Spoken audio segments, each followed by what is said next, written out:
Russia prepares to announce its victory over Ukraine and NATO on the 24th of February.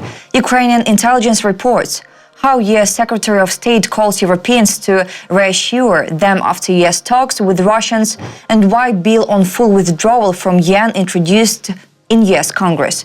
That is news next. The Russians are preparing to announce an alleged victory in the war against Ukraine and NATO on the 3-year anniversary of their full-scale invasion of Ukraine on the 24th of February, and are planning a large-scale propaganda disinformation campaign, reported by Defense Intelligence of Ukraine. Russia is preparing to declare an alleged victory in the war against Ukraine by the specific date, 24th of February, 2025, the third anniversary of the beginning of the full-scale war.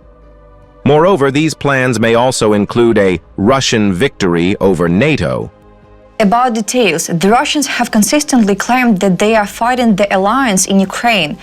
Ukrainian intelligence said that the Kremlin had instructed to intensify attempts to sow disillusionment among Ukrainians, destabilize the situation in the country, and discredit Ukraine in the eyes of partners who provide important military assistance. Statements such as "the West betrayed Ukraine," "neither Moscow nor Washington care about the opinions of Europeans and Ukrainians," "the US and Russia made a deal behind Ukrainians' back," "the Ukrainian government is illegitimate," "the Ukrainian army is losing on the battlefield," and "corrupt Ukrainian officials are stealing billions of dollars of US aid" will be the most widespread narratives in the near future.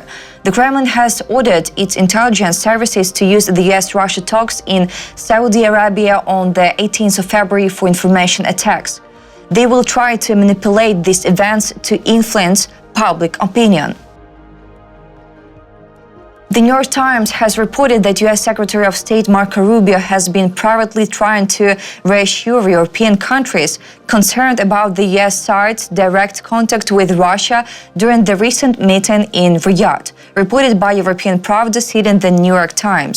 Details: the newspaper has reported on the results of a phone conversation between the U.S. Secretary of State and officials from the UK, France, Germany, and Italy based on information in its possession.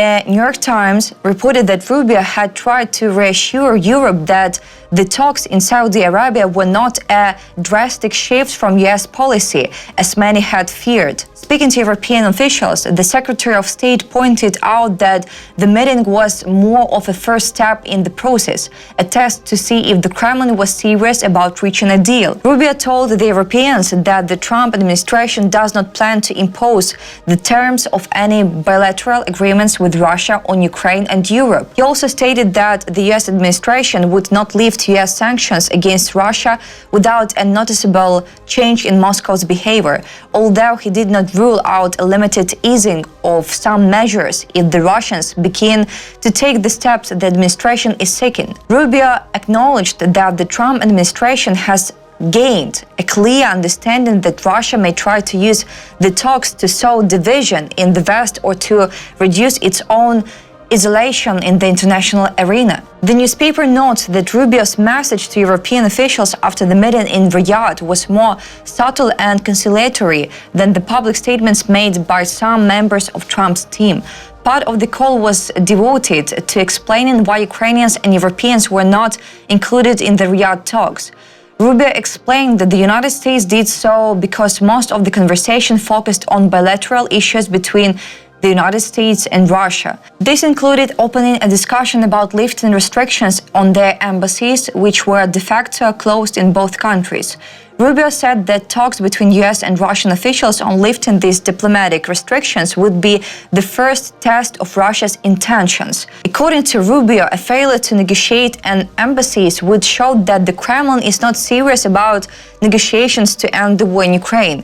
He also told the Europeans that he could not say on the basis of this one meeting whether the Russians were serious about concluding a peace deal. But he said they had given enough signs that it was possible to warrant further discussions. Rubio concluded by promising that to keep US allies informed and calling for unity. The British Foreign Secretary David Lammy does not believe Russia is striving for peace with Ukraine. He reached this conclusion after hearing Russian Foreign Minister Sergei Lavrov's speech at a closed meeting of G20 diplomats in South Africa, informs Reuters. Lammy noted that the meeting of foreign ministers from the world's largest economies was overshadowed by a dispute among G20 members regarding the war in Ukraine. We have not got anywhere near a negotiated settlement. And I have to say, when I listen to what the Russians and what Lavrov has just said in the chamber, February 20th, Egeadine, this afternoon, I don't see an appetite to really get to that peace. He said, responding to a question about whether London would support the introduction of peacekeepers into Ukraine under any circumstances, in the absence of security guarantees from the US, peacekeepers for Ukraine and defense spending. The media also reminded that on February 17th, at a meeting of European leaders in Paris, British Prime Minister Keir Starmer said that the US commitment to security is the only way to ensure lasting peace in Ukraine. He stated that it is currently too early to discuss how many British peacekeepers he could send. At this meeting, European leaders discussed but did not reach any agreement on deploying peacekeepers. Instead, they promised to strengthen their defense capabilities as the Trump administration seems to increasingly adopt the Kremlin's stance on Ukraine. This is a critical moment. It's essential for Europe to increase defense spending, to step up our commitment to our own defenses across Europe. He also confirmed the UK's goals of spending 2.5% of its GDP on defense and pledged support for Ukraine. We're committed to giving Ukraine $3 billion a year for as long as it lasts, he said. The agency also reminded that last week, Trump shocked European allies by calling Russian dictator Vladimir Putin to discuss ending the war without prior consultations with Ukraine or them. We look forward to speaking to President Trump more about this, Ukraine talks. We're very, very clear. There must be a role for Ukraine. It must be at the heart of these negotiations.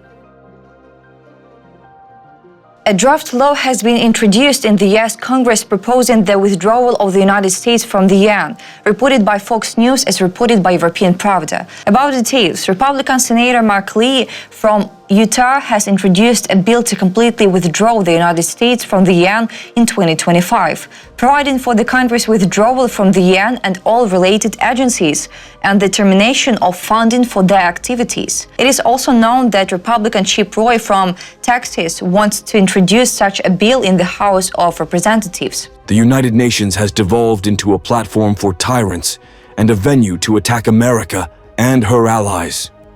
We should stop paying for it. As President Trump revolutionizes our foreign policy by putting America first, we should withdraw from this sham organization and prioritize real alliances that keep our country safe and prosperous. Chip Roy argues that the UN does nothing.